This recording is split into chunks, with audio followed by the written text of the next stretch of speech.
We had a good workout last night, and guys are obviously enthusiastic and working hard, and so back at it. New week as always in college football, the way it is, and so looking forward to a good week of practice with our players, and visited with them about staying with what has got them to this point, which is being humble, unselfish, focused, discipline, and toughness.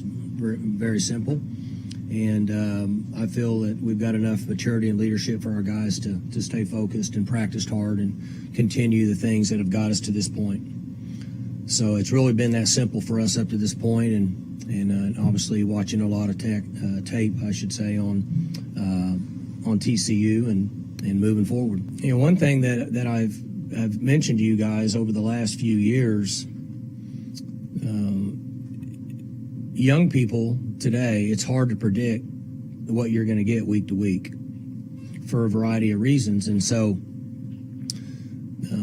if you go back and look at, I've looked at the Oklahoma game, looked at the Kansas State game, West Virginia game, and then as you progress through and get to Baylor, you'll see where 6 or 8 plays put them on the wrong side of the win-loss column. Wasn't the majority of the 70 plays of the game on one side of the ball or the other. It was these 6 to 8 plays allowed them to not win, in my opinion, versus the other 70 was pretty even. Well, he made a bunch of plays. He made athletic plays. He'd run the ball, scramble around, find guys open, throw it down the field. I mean, I thought he played very athletic for his position and had a bunch of success. TCU has always been an athletic team, and they've been very stingy on defense for a number of years. We all know that. They've had a little different style of offense over the years, but when you look back at those games, we didn't satisfy a couple of areas that are important, which could be turnovers. We turned the ball over. And then last year, we struggled so bad to just function and move the football. We won the turnover margin, and we still couldn't do anything with it based on where we were at offensively. So these are always interesting games, and in watching the tape now, they obviously found a quarterback that I'm guessing is their starter now they're going to use, that played really, really well. And they played very inspired football in the last game.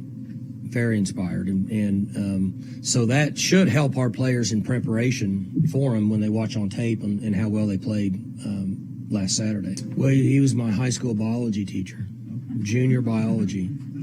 And so he and I have been able to stay in touch over the years, and he's done a lot in his career, been a lot of places, but he's an old school tough guy that I've always had a lot of respect for in what he's been able to accomplish.